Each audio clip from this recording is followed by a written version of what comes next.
Hi guys, welcome back. My name is Dom. Today I'm going to show you how to make fruit custard. So most of us are in a lockdown and a lot of bachelors also would like to have some dessert at times, and making fruit custard is a very simple thing to do. So I'm going to use a couple of items. One is I'm going to use the Wakefield custard powder, right? Because so there's also another way of doing it with bread and eggs and things like that. So at that time you don't need the custard powder ideally, but this is an easier way for you to make it. So that's why we're going to use the easier and more simple way this time. So apart from your fruit, from your custard, a couple of fruits that I've cut and kept. I have pears, banana, papaya, grapes, pomegranate. Okay, so you can use any fruits that you like. Typically avoid citrus fruits because it doesn't go very well with the custard, but any other fruit that you like, you can just add them.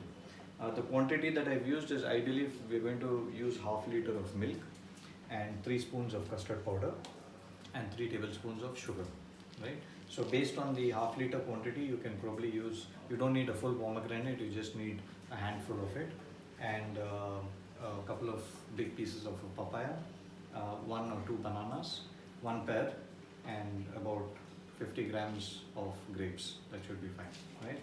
So let's get started. First of all, you take half liter of milk, and from the half liter you remove a little milk, about 10 ml, and keep it separately in a bowl, right? So I'll tell you why we are doing this. So before you start, you can put the half liter milk for boil.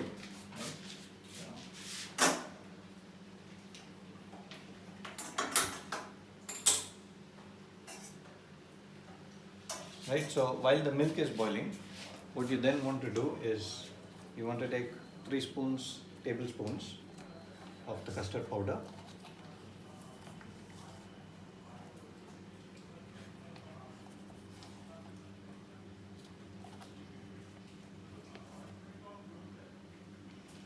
Right, and then go ahead and mix it up. So you want to basically make this a paste before you add it to the boiling milk. That way what happens is the milk, the custard doesn't form any lumps in it. Right? So keep mixing it and make sure the powder is completely mixed. There's a probability that I might have put a little extra custard powder, but that's okay. So it depends on how strong or light you would like it. Okay, so while we are doing this, we can then check on the milk. So there's also another type where you can use bread, and what you can do is you can take 2 slices of bread, cut off the sides, and then use the remaining of the bread, put it in a mixie, like cut it in a few pieces and put it in a mixie grinder and grind it completely till it becomes like breadcrumbs. So once you add this and it's hot, you can then also add those breadcrumbs, and that will give you the custard pudding, which is also nice for you to have. So this is pretty much ready.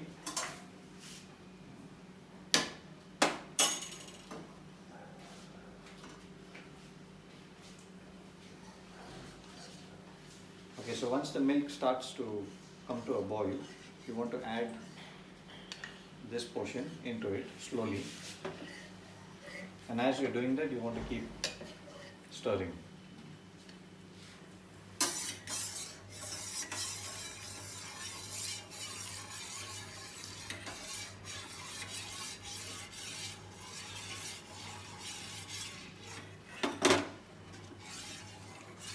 Yeah, so now you just got to keep stirring till about 1 or 2 minutes, and you will notice that this will start to thicken.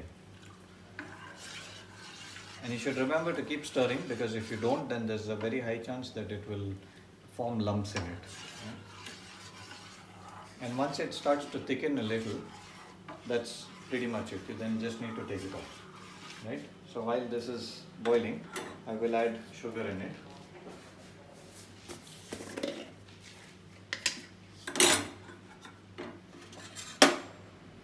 So use 3 tablespoons of sugar. In case you like it a little sweeter, then you can go for another half spoon or a little more, and then just continue stirring.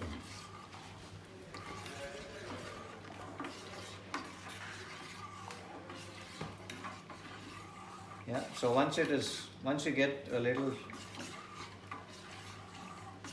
thick portion of it, as you can see, the color is also starting to change now.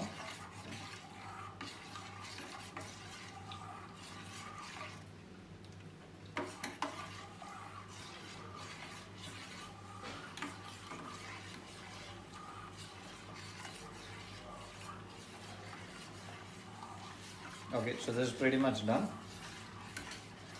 and then you can turn it off and transfer it.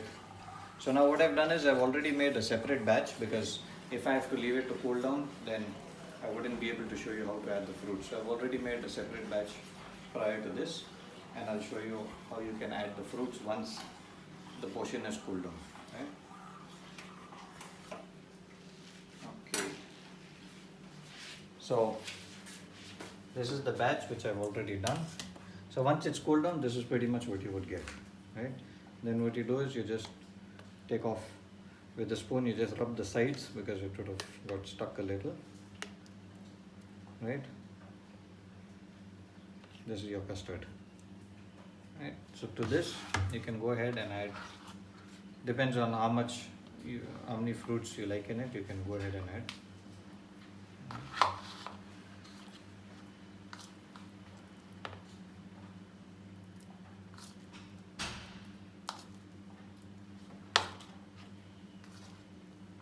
And that's pretty much it. So once you've added the fruits, you can refrigerate it for about 1 hour. I think 1 hour should be fine, 1 to 2 hours should be fine.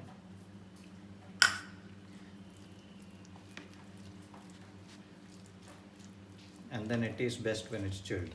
So that's pretty much it. So usually we like to top it off at the end with the pomegranates. So this batch I actually put a little extra custard powder because I wanted it to come out a little more stronger.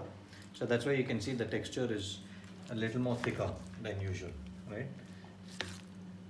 But otherwise, when it is still cooling, you would still have a slightly thinner texture.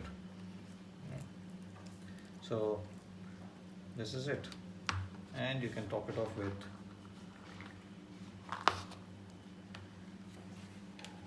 so just go ahead and cool this. Right, once it's more chilled, it tastes really good. So we'll keep it in the fridge, and after an hour we'll have it. It's that simple, and it's really easy to make, and it's a good dessert. It's healthy as well. So yeah, if you like it, you can share it. A lot of people can just make it at home and enjoy a good dessert. So thanks for watching, and if you want me to show you how to make the caramelized custard, you can leave a comment and I will show you how to do that. That's pretty simple too. Cheers, Dom.